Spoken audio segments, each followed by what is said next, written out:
It is summer holiday time on the island of Sodor. Vacationers come from far and wide to enjoy the beauty of the island. It is the busiest time of the year for Sir Topham Hatt's engines. Thomas was excited. Sir Topham Hatt had sent him to pick up a special to deliver to Dryaw Airfield. "What have you got there?" tooted Percy. "A balloon," replied Thomas. "A party balloon?" asked Percy excitedly. "No," said Thomas. "This is a very special balloon," and he chuffed away. Soon Thomas arrived at the airfield, and hot air was puffed into the balloon.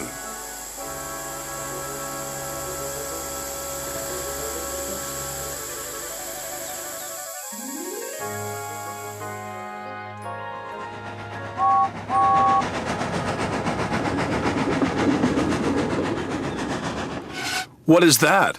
huffed James. "A hot air balloon," said Thomas. "It will take vacationers on rides around the island."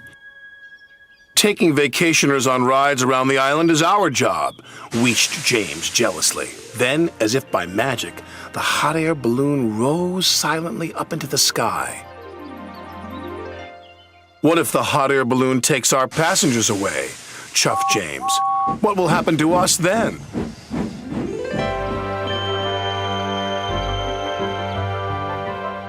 This made Thomas worry. Suddenly, he wasn't so excited about the balloon. The balloon could be seen by everyone on the island of Sodor. Duck gazed at it for so long, he ran into the back of Stepney. "Why, it's a floating basket with folks in it," said Donald. "Whatever will they dream up next?" said Douglas. James and Thomas were waiting at the level crossing. They were still worried about the hot air balloon. "If it takes our passengers away," chuffed Thomas, "there'll be no use for us engines." "Passengers should travel on trains," huffed James, "not in silly balloons." Then something big and round and red drifted straight towards them. "We're out of hot air!" shouted a voice. "Ah!" cried James. "What's happening?" Crash, bang, wallop went the balloon and landed right on top of James. He was so scared, he let out a huge burst of steam, which blew the balloon up again. The balloon rose into the air once more. "Well done, James," called his driver. "Your hot air did the trick." "Oh no, James," cried Thomas. "You saved the hot air balloon." "I didn't mean to," groaned James. "Now it's sure to take our passengers."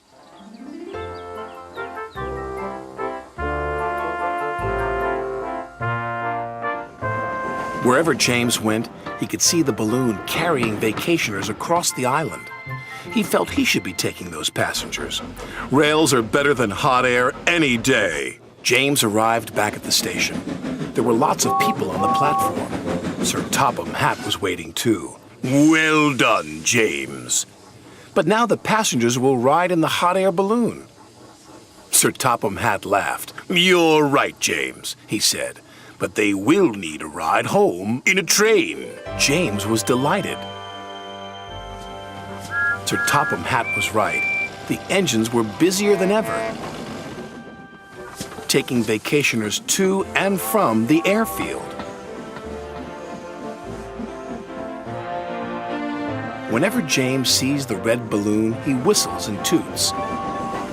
And sometimes when he's asleep at night, James dreams he can fly too, just like the red balloon.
All the different ones to play around and share so far away.